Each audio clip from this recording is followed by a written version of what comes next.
Meantime, we're also tracking this. An investigation is underway after highly classified U.S. intelligence tells that Israel's plans to attack Iran were leaked. The alleged Pentagon documents were posted on Telegram by an account linked to Iran.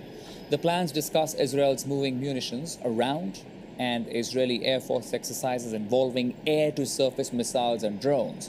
The top-secret documents have markings indicating that they are only meant to be seen by the Five Eyes allies, that's the US, Australia, Canada, New Zealand and the UK. Such a leak would be investigated by the FBI, the Pentagon and US intelligence agencies.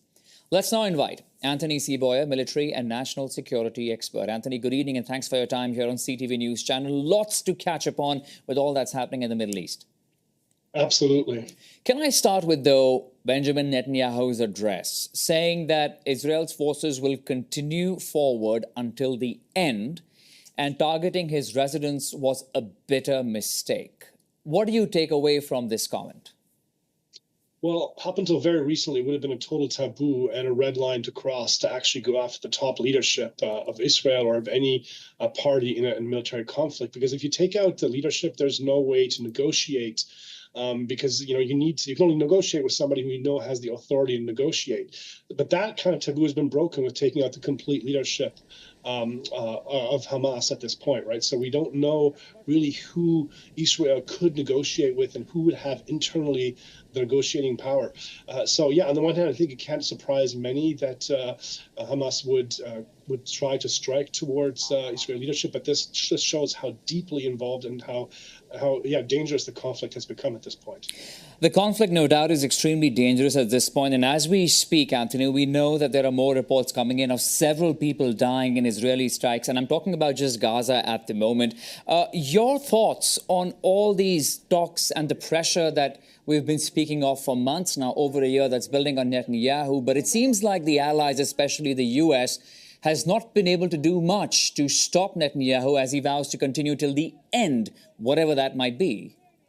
Absolutely. What Netanyahu did achieve with the IDF and with the Israeli intelligence forces, he did succeed in taking out the mastermind behind the October 7 attacks, the person who planned and strategically set up the whole attacks. That person has been taken out. That is a huge success. And many would have hoped and believed that this could have been an opportunity to step back and say, okay, major goal is achieved. Let's now focus completely on getting the hostages back. But that's not what's happening. We're seeing that the attacks are continuing just like before. And that is leading, of course, to major protests in Israel's streets. We're seeing in various Israeli cities mass amounts of people on the streets requesting a focus of the Israeli government on getting the hostages back.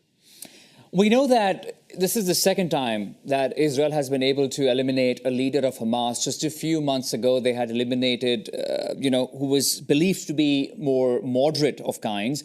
Then it was Sinwar, who was the mastermind behind the October 7th attack. I want to ask you, Anthony, while they're eliminating the head of this organization, it's not like that the ideology is going to disappear. So what do you think needs to be really done here when it comes to Israel's ambition of eliminating Hamas?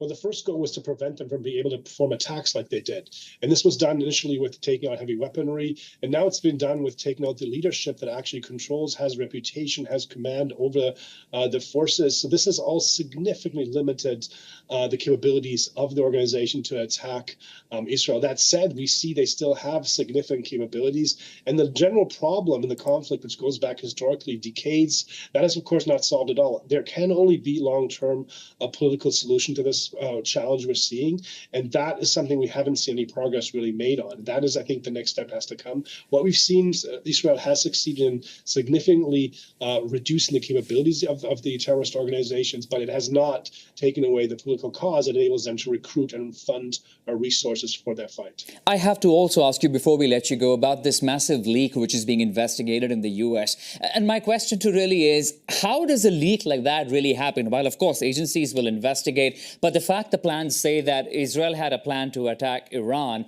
and that part of this so-called conflict has been released or leaked, what do you make of it? Well, that's very challenging, of course, for security organizations and for trust among allies, right?